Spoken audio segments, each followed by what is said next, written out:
اب یہ ایک تاریخی غلطی ہو گئی. اس کے بعد دیکھیے جب یہ وہاں ٹھیک ٹھاک ہو گئے اور رہنے لگے، فلسطینیوں نے ان کو رہنے کا مقام دے دیا، آ جاؤ بیچ میں بس جاؤ، کوئی مسئلہ نہیں. یہ بس گئے، 1 سوا لاکھ تھے، پورے منتشر ہوئے کہاں سے، ساؤتھ سے لے کے نارتھ تک. تو پھر آپ دیکھیں گے کہ فلسطین کے بالکل نارتھ میں ایک ایکا نامی وادی ہے، اب بھی ہے وہ مقام، اور وہاں وہ ساحل سمندر ہے، وہاں سے سمندر شروع ہوتا ہے. وہاں پر بھی ان کی ایک کمیونٹی آباد ہوئی، سب پھیل گئے تھے چاروں طرف، اور وہ شکار کھیلتے تھے، مچھلی کا شکار کرتے تھے. ان کا مسئلہ یہ تھا کہ ذرا مچھلیاں ہاتھ کم لگتی تھی، لیکن ہفتے کے دن مچھلیاں بہت نظر آتی تھی، اور ہفتے کے دن ان کو شکار کرنا اس لیے منع تھا کہ جب حضرت موسیٰ علیہ السلام نے کہا تھا کہ جمعہ کے دن عبادت کیا کرو، حضرت ابراہیم علیہ السلام کی سنت ہے، تو انہوں نے کہا تھا نہیں آگے پیچھے کر لیجئے، بدتمیز مت تھے. لہذا حضرت موسیٰ علیہ السلام نے دربار خدا بندی میں عرض کیا کہ مولا یہ لوگ تو جمعہ کا دن ماننے تیار ہی نہیں. تو اللہ تعالیٰ نے کہا ایک دن مؤخر کر لو بجائے جمعہ کے، ہفتے کے دن عبادتوں کا. لیکن چونکہ انہوں نے اپنے مطالبے سے دن طے کیا ہے، اسی لیے ہفتے کے دن صبح سے شام تک کوئی دنیاوی کام نہیں کریں گے، صرف عبادت کریں گے. جیسے ہمارے پاس الحمدللہ اعتکاف میں ہوتا ہے کہ دنیاوی کام نہیں کرنا چاہیے، مسجد میں دعا تلاوت وغیرہ، اور اس کو ہم لوگ برباد کر دیتے ہیں فون کے ذریعے سے، لیپ ٹاپ کے ذریعے سے. تو یہ بندوں کا مزاج رہتا ہے کہ جب اپنا وقت رہتا ہے تو میں کیسے عرض کروں، اللہ تعالیٰ کو انٹرفیئر نہیں ہونے دیتے ہیں. حالانکہ اللہ تعالیٰ کسی کی اجازت کا تھوڑی محتاج ہے، لیکن جب اللہ کا وقت ہوتا ہے تو اپنے آپ کو اس میں گھسا دیتے ہیں. اپنے معاملات، اپنے فکر، اپنی ہابیز، اپنی ایکٹیویٹیز سب جاری رکھتے ہیں. اعتکاف ہے، بندہ اللہ تعالیٰ کی دہلیز پر بیٹھا ہوا ہے، سب بھلا دے، ختم، بس اللہ کو یاد کرے. ایسے ہی ان کے لیے سیٹرڈے کا دن مقرر کیا گیا، یوم السبت. کہ دیکھو صبح سے عبادت کرو، نہا دھو کے تیار ہو جاؤ. ہو سکتا ہے جمعہ ٹائپ کوئی ایک عبادت رکھی گئی ہو ظہر کے وقت، ان کی تاریخ اٹھا کر دیکھنا ہوگا. اب انہوں نے کیا کیا کہ ہفتے کے دن مچھلیاں اچھلتی ہوئی ان کو نظر آتی تھی، تو ہفتے کے دن شکار کرنا شروع کر دیا. کیسے؟ پورا سیٹرڈے ہفتے کا دن برباد کرتے، نالیاں بنا بنا کے پانی خشکی کی طرف لاتے تاکہ مچھلیاں اس میں تیرتی ہوئی گڑوں میں آ جائے. پھر اس کے بعد شام میں وہ نالیاں بند کر دیتے اور دوسرے دن وہ مچھلیاں گڑوں سے نکالتے اور کہتے ہیں ہفتے کے دن تھوڑی کیا شکار، ہفتے کو ہم نے نہیں کیا نا، اتوار کو کیا. ارے پورا دن برباد کر رہے ہو، جو دن اللہ تعالیٰ نے عبادت کے لیے مخصوص کیا اس کو تباہ کر رہے ہو. تم جڑ کو نہیں دیکھ رہے ہو، اصل حکمت کو نہیں دیکھ رہے ہو، اصل مقصد کو نہیں دیکھ رہے ہو. جو مقصد ہے وہ تباہ ہو رہا ہے، شکل کو خالی پکڑے ہوئے ہے. ارشاد فرمایا کہ وَقُلْنَا لَهُمْ، ہم نے ان سے کہا تھا لَا تَعْدُوا فِي السَّبْتِ، کہ سنیچر کے معاملے میں، ہفتے کے دن کے معاملے میں نافرمانی نہ کرنا. لیکن انہوں نے نافرمانی کی، اللہ تعالیٰ نے ان کے چہرے بندروں کے چہرے کر دیے. وَأَخَذْنَا مِنْهُمْ مِيثَاقًا غَلِيظًا، اور ہم نے شریعت پر عمل کرنے کے لیے ان سے بہت ٹائٹ معاہدہ لیا تھا. میثاقًا غلیظا، غلیظ عربی میں ویسا غلیظ نہیں ہے جتنا اردو میں. مصیبت ہے عربی کے الفاظ اردو میں بسا اوقات بالکل مفہوم بدل کے مستعمل ہوتے ہیں. غلیظ عربی میں سخت، بس اتنا ہی ہے. اگر کوئی عرب آپ سے کہے انت رجل غلیظ تو آپ اس کو گالی نہ سمجھنا، وہ آپ کو شاباشی دے رہا ہے، تم اسٹرانگ آدمی ہو، مضبوط آدمی ہو. غلیظ کے معنی عربی میں مضبوط، اور اردو میں ایک طرح غلیظ ہو گیا، وہ کراہیت والی چیز کے معنوں میں ہو گیا. یہ اردو میں اس کا نقشہ بدلا، عربی میں بہت اچھا لفظ ہے یہ. جیسے ضعیف کا لفظ اردو میں بڑھاپے کے لیے، لیکن عربی میں صرف ویکنس. تو کسی بچے کو بھی کہہ سکتے ہیں ضعیف، بچہ ویک ہے بھائی، کھلاؤ پلاؤ. عرب وہ تصور ہی نہیں، بوڑھے کا عجوز بولے گا بوڑھے کے لیے، اور احترام میں تو شیخ بولے گا. اس کی بہت لوگ خوش ہو جاتے ہیں، مجھے شیخ بولا. شیخ کے معنی ارے بڑے میاں بول رہا ہوں، لہٰذا ووکیبلری ان کی سمجھنا چاہیے. تو کسی کو شیخ کہا تو وہ شاعر اتنا چڑ گیا، ناراض ہو گیا، اس نے کہا زعامتنی شیخا ولست بشیخین انما الشیخ من یضیب ذبیبا، مجھے بوڑھا بول رہی، شیخ بول رہی ہے، شیخ تو وہ ہوتا ہے جو کھدک کھدک کے چلتا ہے، بڑھاپے کی وجہ سے کمزور ہو جاتا ہے، میں چھوٹی شیخ ہوں، میں تو نوجوان ہوں۔ تو شیخ بولنے سے بھی بہت زیادہ خوش نہیں ہونا چاہیے۔ اتفاق ایسا ہوا کہ ہمارے ایک ہندوستانی ساتھی مجھے کار میں لے کے گھوم رہے تھے اور انہوں نے فون کر کے پوچھا کہ راشد آیا نہیں، ان کا کھانے پہ انتظار ہو رہا، دوبارہ پروفیسر۔ تو انہوں نے کہا شیخ راشد میرے ساتھ ہے، تو اتنا جانتا ان کو، شیخ وہ شیخ ہے، مجھے بھوکا نہیں کرا تھا ان کو، وہ نوجوان آدمی ہے، وہ شیخ نہیں ہے، دکتور راشد بولو۔ یہ الفاظ ہمارے پاس جو ہے نا عربی کے دوسری شکل میں آنے کی وجہ سے اردو داں حلقے کو پریشانی پیش آتی ہے، اس کو ہم ذہن میں رکھیں۔ لہذا غلیظ کے معنی کیا ہے؟ میثاقاً غلیظاً، سخت معاہدہ دیا تھا ہم نے، ٹائٹ ایگریمنٹ ہوا تھا کہ اللہ کی شریعت پر عمل کرنا ہے، نہیں چھوڑنا ہے، اگر چھوڑو گے تو سزا ہوگی۔ اور میں بھی عرض کر چکا ہوں کہ اوپر ان کے لاد دیا گیا تھا جبل طور کو، پہاڑ کو، اس کے بعد پھر کتنا معاہدے میں سختی پیدا ہو گئی آپ تصور کیجئے، لیکن ان کا عالم یہ ہے فَبِمَا نَقْضِهِمْ مِيثَاقَهُمْ، فرمایا لیکن اس کے باوجود انہوں نے اپنے عہد کو توڑ دیا، معاہدے کو توڑ دیا، اس کو برقرار نہیں رکھا، بار بار شریعت کے انہوں نے پراخچے اڑائے، رشوت کھا کھا کے انہوں نے شریعت کو تبدیل کیا، وَكُفْرِهِمْ بِآيَاتِ اللَّهِ، اور انہوں نے اللہ کی آیتوں کا کھلم کھلا انکار۔ حضرت داؤد علیہ السلام کے ساتھ انکار کا معاملہ، حضرت سلیمان علیہ السلام کے ساتھ، حضرت زکریا علیہ السلام کے ساتھ، حضرت یحییٰ علیہ السلام، اور آخر میں تو اللہ تعالیٰ ذکر فرما رہا ہے حضرت عیسیٰ علیہ السلام کے ساتھ انہوں نے کیا معاملہ کیا۔ وَكُفْرِهِمْ بِآيَاتِ اللَّهِ وَقَتْلِهِمُ الْأَنْبِيَاءَ بِغَيْرِ حَقٍّ، اور معصوم نبیوں کو بغیر کسی سبب کے قتل کرنا ان کا یہ شیوا بنا رہا۔ لہذا ایک تو یہ کہ شریعت کو توڑا، دوسرے اللہ کی آیتوں کا انکار کیا، تیسرے نبیوں کو قتل کیا۔ وَقَوْلِهِمْ، چوتھی بات یہ کہ یہ بڑی شان سے کہتے ہیں قُلُوبُنَا غُلْف، ہمارے دلوں پر غلاف چڑھا ہوا ہے، اثر پروف، اثر نہیں قبول کرتے، اس کو فخر سمجھتے تھے، اور آج بھی بہت سارے وائٹ کالر یہ سمجھتے ہیں کہ بات قبول نہ کرنا قابل فخر ہے، قابل فخر نہیں، یہودیوں کی پیروی ہے، ان کے پیچھے پیچھے جہنم میں جائیں گے۔ دل نرم ہونا چاہیے، دل کی زمین نرم ہو تو وہ زرخیز ہوتی ہے، اور جب رات کے آنسو اس پہ گرتے ہیں تو پھر ہدایت کا پودا برآمد ہوتا ہے، ورنہ پھر اللہ تعالیٰ نے ارشاد فرمایا ختم اللہ علی قلوبہم، اللہ کو نہیں پڑی ہوئی بندوں کی خوشامد کرے، نعوذ باللہ، پھر دلوں پہ وہ مہر لگا دیتا ہے، پڑے رہو کفر میں۔ تو ابو لہب کو، ابو جہل کو اللہ کے رسول صلی اللہ علیہ وسلم کی واض و نصیحت، آپ صلی اللہ علیہ وسلم کی تقریر متاثر نہیں کر پائی، تو پھر اپنے اپنے وقت کے فرعونوں کو لازمی بات ہے کون سی خیر کی بات، بھلائی کی بات اثر کرے گی، سمجھ لیجیے آپ دلوں پہ کیسا تالا لگتا ہے۔ وَقَوْلِهِمْ، اور انہوں نے کہا قُلُوبُنَا غُلْف، غلاف، غلف، غلاف یعنی کور میں پڑے ہوئے ہمارے دل، غلاف میں اس پہ کوئی اثر نہیں ہوتا۔ فرمایا ان کے دل کیا غلاف میں رہیں گے، بل طبع اللہ علیہ بکفرہم، ان کے کفر کی وجہ سے اللہ نے خود ان کو محروم القسمت کر دیا ہے، ہدایت سے یہ محروم رہیں گے۔ طبع اللہ علیہ، اللہ تعالیٰ نے اس کے اوپر مہر لگا دی ہے، چھاپا لگا دیا۔ فلا یؤمنون الا قلیلا، تو نہیں ایمان قبول کریں گے ان میں سے مگر بس بعضے لوگ، کچھ لوگ، چند لوگوں نے بہرحال حضرت عیسیٰ علیہ السلام کا ساتھ دیا، چند لوگوں نے اللہ کے رسول صلی اللہ علیہ وسلم پر اسلام قبول کیا، لیکن اکثریت ان کی کفر پر پڑی رہے گی۔ وَبِكُفْرِهِمْ وَقَوْلِهِمْ، پانچویں بات اللہ تعالیٰ ارشاد فرما رہا ہے، اور ان کا انکار کرنا، اور نہ صرف انکار کرنا، وَقَوْلِهِمْ عَلَى مَرْيَمَ بُهْتَانًا عَظِيمًا، حضرت بی بی مریم کے اوپر عظیم بہتان لگانا، تہمت، انتہائی بہتان جو ہے نا، تہمت سے بھی بڑی بری چیز ہوتی ہے۔ تہمت کے معنی ہوتے ہیں تم نے چوری کر لیا، تم نے دھوکہ دے دیا، ایسے تہمت لگا دینا۔ بہتان کے معنی ہوتے ہیں کردار کشی کرنا، اس کے کردار کا قتل کر دینا۔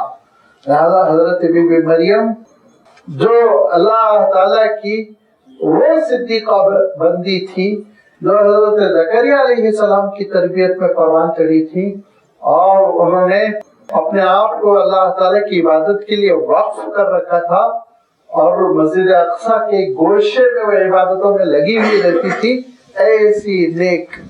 اور ان کی نیکی کی کیا تعریف کی جائے، ہمارے الفاظ ساتھ نہیں دیتے، وہ تو لازمی بات ہے، ساری خواتین کے لیے ایک نمونہ تھی۔ تو اللہ تعالیٰ ارشاد فرماتا ہے ان بی بی مریم پہ ان لوگوں نے بہتان لگائے، گندے گندے الزام لگائے، جبکہ جس وقت بہتان لگایا اس وقت حضرت بی بی مریم نے اپنے ہونٹوں پر ہاتھ رکھ لیا، کہا میں کچھ نہیں کہوں گی، فَلَمْ أُكَلِّمَ الْيَوْمَ إِنسِيًّا، وَأَشَارَتْ إِلَيْهِ، حضرت عیسیٰ کی جانب اشارہ کیا، تو حضرت عیسیٰ علیہ السلام جو دو ہفتے کے تھے شیرخوار، انہوں نے خود گواہی دے دی کہ اللہ تعالیٰ کا معجزہ، اللہ تعالیٰ کی قدرت، اللہ تعالیٰ کی شان ہے، اور اس کی وجہ سے ان کی بولتی بند ہو گئی تھی ان یہودیوں کی کہ بچہ بول پڑا ہے لہذا اب تو خاموش ہو جانا چاہیے تھا، لیکن ساری زندگی حضرت بی بی مریم کو دکھ دیتے رہے۔ وقولہم، اور حضرت بی بی مریم کو دکھ دینے کے بعد جب حضرت عیسیٰ علیہ السلام کی نبوت کی باری آئی، اللہ کے حکم سے حضرت عیسیٰ علیہ السلام نے اعلان فرمایا کہ میں اللہ کا رسول و نبی برحق ہوں، اور تم جو یہ حرام کھاتے ہو اس کو چھوڑنا ہوگا، سود کو چھوڑنا ہوگا، رشوت کو چھوڑنا ہوگا، ظلم و زیادتی کو چھوڑنا ہوگا۔ تو حضرت عیسیٰ علیہ السلام کے جان کے در پہ ہو گئے دشمن، اور ایسی دشمنی کہ حضرت عیسیٰ علیہ السلام کو قتل کرنے کی کوشش اس طور پر کی کہ رومی حکومت کے پاس یہ فیصلہ لے کر گئے، اور فیصلہ لے جانے کے بعد سے یہ سمجھتے ہیں کہ انہوں نے حضرت عیسیٰ علیہ السلام کو شہید کر ڈالا۔ وقولہم، اور یہ کہتے ہیں فخر کے ساتھ، شرمندہ نہیں، آج بھی نہیں ہے، وقولہم انا قتلنا المسیح عیسی ابن مریم رسول اللہ، ہم نے اللہ کے رسول مریم کے بیٹے مسیح کو ہم نے قتل کیا ہے۔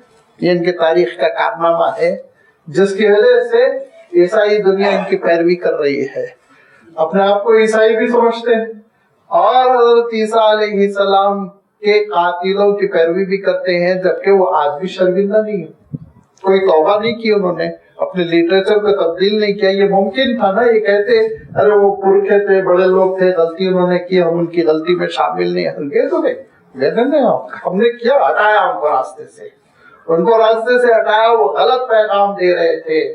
وہ جو اللہ تعالیٰ نے اسرائیلیوں کو نعمت دی ہے وہ نعمت چھین کے دیگر لوگوں کو دے رہے تھے۔ کوئی بھی مالک پسند نہیں کرتا کہ اپنے بیٹے کے حصے کی روٹی کتے کو ڈالی جائے، جن کا کانسیپٹ ہے پورے کے پورے لوگ جنتائی کتوں کی طرح، بیلوں مویشیوں کی طرح، وہ ہے حقیقی انسان۔ حکومت ان کی ہونی چاہیے، دولت ان کی ہونی چاہیے، وہ جس کو جتنا چاہے عطا کرے، وہ جس کو چاہے حکومت دے، جس کو چاہے حکومت چھین لے، یہ ان کا کانسیپٹ ہے۔ انسانی خون کی ان کی شریعت میں کوئی اہمیت نہیں، انسانی خون کی ان کی شریعت میں کوئی اہمیت نہیں ہے۔ آج بھی انہوں نے فتوے دیے ہیں باضابطہ کہ یہ بچوں کا قتل کچھ بھی نہیں ہے، جو ہمارے راستے میں آئے گا سب کو ہم ہٹائیں گے، کل کے دن یہی بچے مجاہد بنتے ہیں۔ انہوں نے صاف کہا، ان کو کوئی معذرت نہیں، کوئی شرمندگی نہیں۔ لہذا ان کے سلسلے میں جو مروت رکھتے ہیں وہ دراصل احمق ہے، اور وہ شیطان کے چیلے ہیں کہ ان کے جادو میں ایسے متاثر ہو چکے ہیں کہ خیر اور شر فیصلہ نہیں کر پاتے۔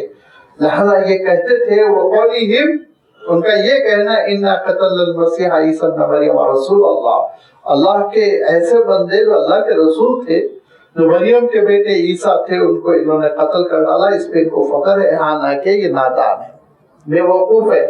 وما قتلوه وما صلبوه ولكن شبه لهم، نہیں قتل کر سکے حضرت عیسیٰ علیہ السلام کو، وما صلبوه صلیب پہ نہیں چڑھا سکے، ولكن شبه لهم مشکوک ہو گئے، شبہ میں پڑ گئے۔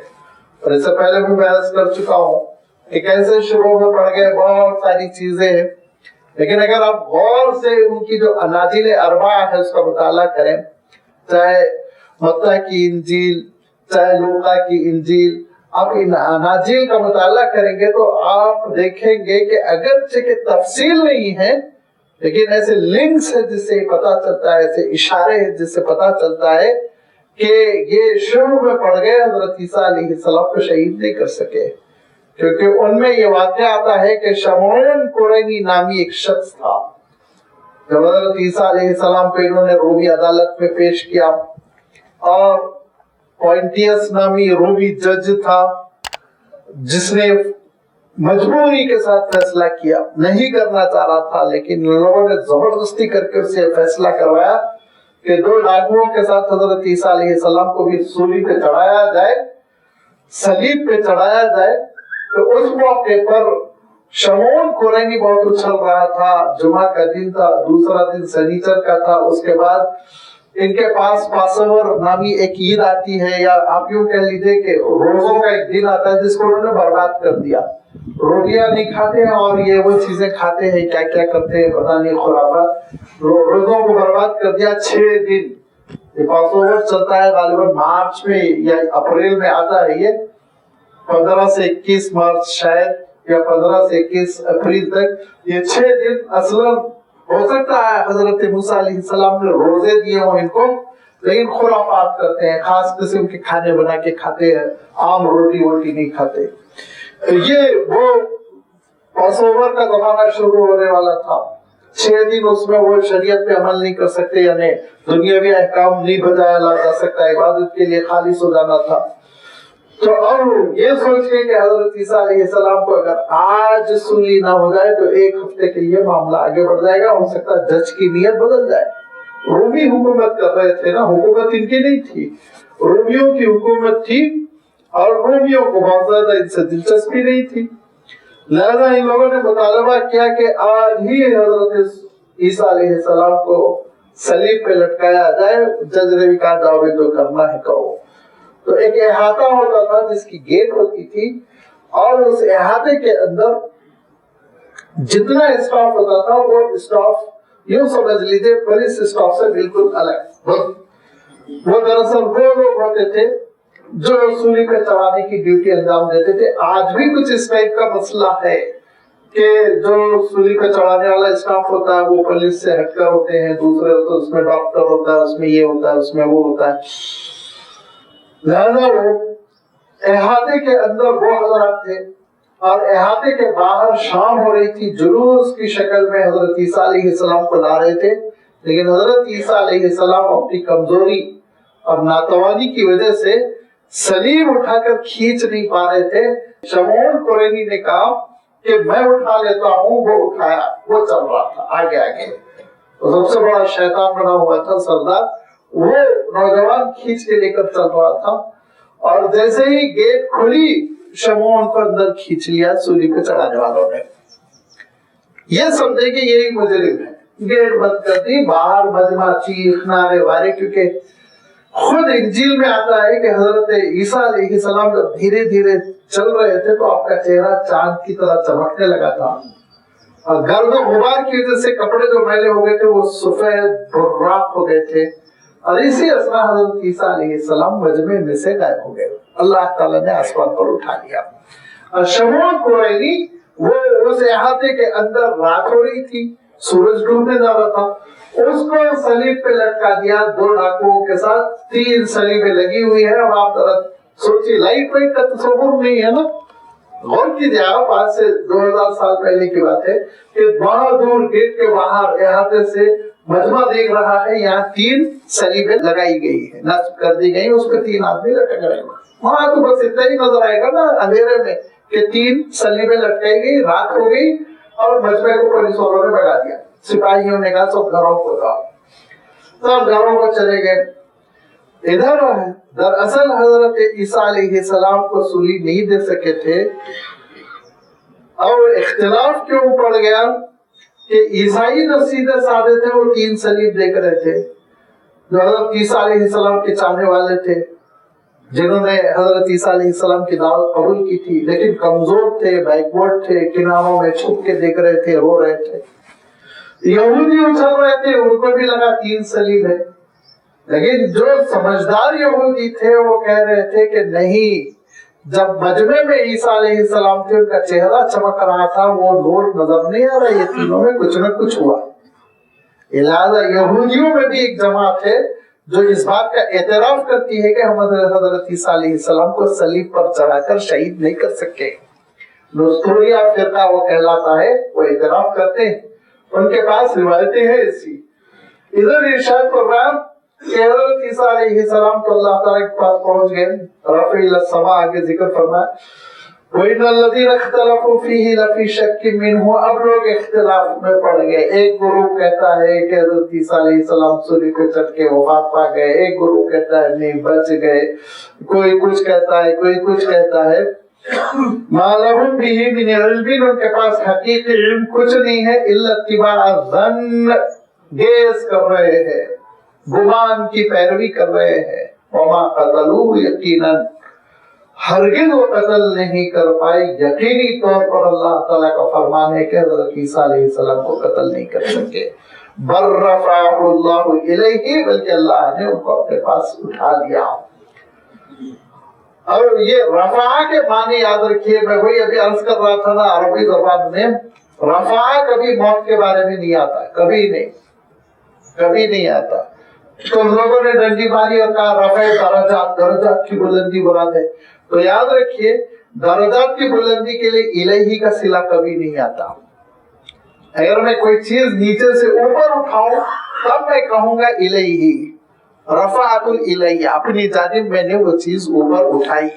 درجات بلند کرنے کے معنوں میں کبھی بھی الہ کے ساتھ نہیں آتا. جتنی گمراہیاں پیدا ہوتی ہیں نا، وہ برا مت مانیے، قرآن مجید کا جو سینس ہے، جو عربیت ہے، جو ذوق ہے، اس سے ناواقفیت کی وجہ سے وہ پورے عجم میں ایران سے لے کے یہاں تک ماوراء النہر پورا نیچے تک چلی آتی ہے. عربوں میں نہیں ہوتی یہ گمراہی. آپ دیکھ لیجیے ان میں دوسرے مسائل ہیں، عیاشی ہوگی، یہ ہوگا، وہ ہوگا، بے حسی ہوگی. لیکن آپ دیکھیں گے عقیدے کی یہ ساری وہ گمراہیاں نہیں پیدا ہوتی جو ہم کو ایران، پاکستان، ہندوستان میں نظر آتی ہے. طرح طرح کی تعویلات کر رہے ہیں. عربی آتی نہیں، سیکھنے کی ضرورت نہیں محسوس کرتے. کوئی ایک ترجمہ اٹھا کر پڑھ لیتے ہیں، اپنا مفہوم اللہ کی کتاب پر لادنے کی کوشش کرتے ہیں. خود نہیں بدلتے، قرآن پاک کو بدل دیتے ہیں. یہ مصیبت ہے ہماری. لہذا اللہ تعالیٰ نے حضرت عیسیٰ علیہ السلام کو آسمان پر اٹھایا اور حضرت عیسیٰ علیہ السلام غائب ہو گئے مجمع سے. اب 3 لاشیں لگی ہوئی ہیں. اس زمانے کا دستور یہ تھا کہ 3 دن تک وارث آ کر اس لاش کو نہیں لے سکتا، مجرم کی لاش کو. قانون تھا اس زمانے کا.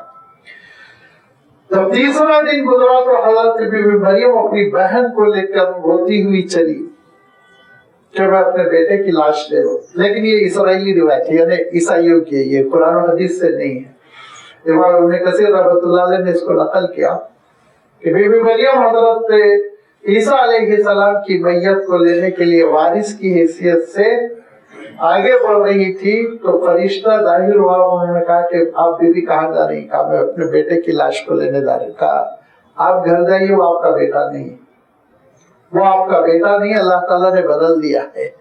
تو کہا میرا بیٹا؟ تو کہا کہ وہ اللہ تعالیٰ کے پاس محفوظ ہے. اور پھر بی بی مریم کو جب وہ آرام کرنے لگی تو خواب میں اللہ تعالیٰ نے دکھایا، اور ان کی روایتوں میں آسمان چیر کے دکھایا کہ حضرت عیسیٰ علیہ السلام بہت خوش جنت میں جنت کے پھلوں کو تناول فرما رہے ہیں. حضرت بی بی مریم کا دل ٹھنڈا ہو گیا. ماں کی بے چینی آپ جانتے ہیں کہ اگر وفات ہو جائے، تدفین ہو جائے تو پھر بھی صبر کرنے کے لیے بہانہ مل جاتا ہے نا، لیکن اگر لاش لٹکی ہوئی ہو تو ماں تو گوارا نہیں کر سکتی. اچھا، حضرت عیسیٰ علیہ السلام کے لیے حضرت بی بی مریم والدہ اور آپ کی ایک خالہ تھی، ان کے علاوہ کوئی رشتہ دار تھے نہیں. تو حضرت بی بی مریم خیر مطمئن ہو گئی اور اس کے بعد روبوش ہو گئی. اور انہوں نے بہت اچھا کیا، ان لعنتیوں کے درمیان جی کر بھی کیا فائدہ. روبوش ہو گئی، خاموشی کے ساتھ انہوں نے زندگی بسر کی. اس کے بعد ان کی طبعی وفات ہوئی. تاریخ میں کوئی تذکرہ نہیں ملتا وہ کہاں رہی، کیسے رہی، واللہ عالم. حضرت عیسیٰ علیہ السلام کو اللہ تعالیٰ نے آسمان پر اٹھایا. اس پہ جو اعتراض کرتے ہیں وہ کان اللہ عزیزاً حکیمہ، اللہ تعالیٰ غلبے والا ہے، کنٹرول والا ہے، طاقت والا ہے. کوئی کمزور ہے اللہ تعالیٰ کہ اللہ تعالیٰ ہر انسان کو موت سے ہی دوچار کرے؟ نہیں، اللہ تعالیٰ کے پاس قدرت ہے، وہ زندہ اٹھا سکتا ہے.